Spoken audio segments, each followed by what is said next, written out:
आज सवेरे नई दिल्ली में प्रधानमंत्री के निवास स्थान पर श्रीमती गांधी की हत्या करने की कोशिश की गई।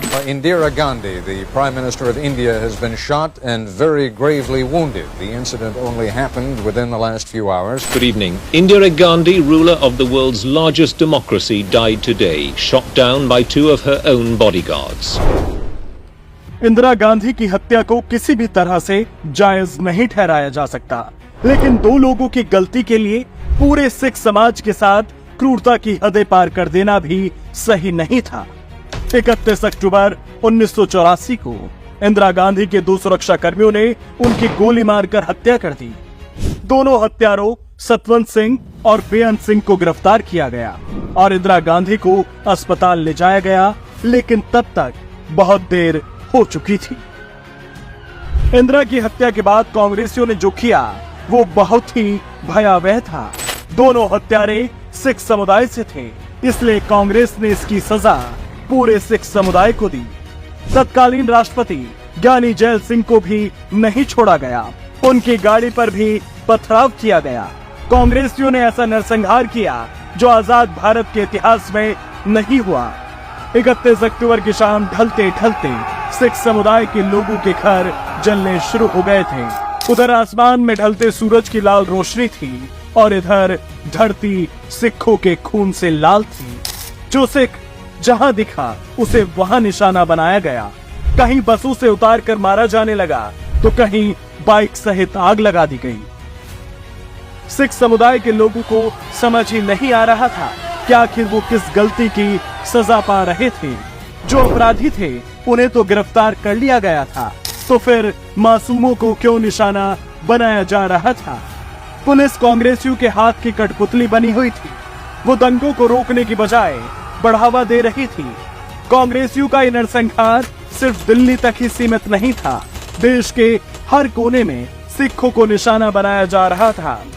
कई दिनों तक चले इस नरसंहार के दौरान नई दिल्ली में 3000 से अधिक सिखों की हत्या हुई।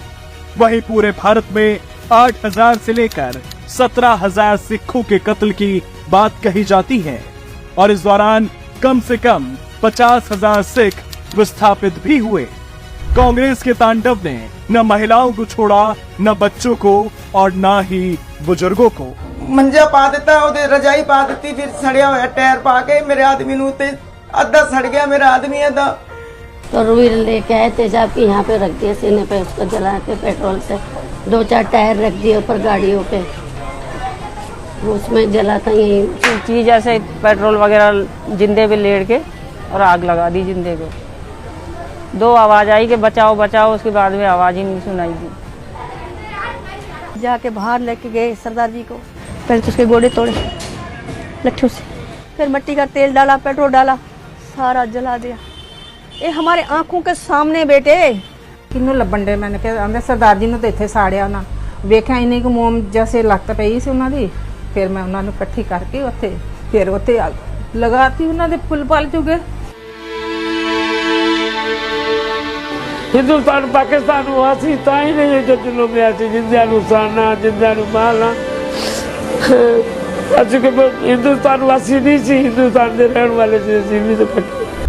गांधी परिवार ने सिखों के साथ हुई बर्बरता पर अफसोस नहीं जताया, उनके दर्द को बांटने की कोशिश नहीं की, बल्कि उनके जख्मों को कुरेदने का काम किया।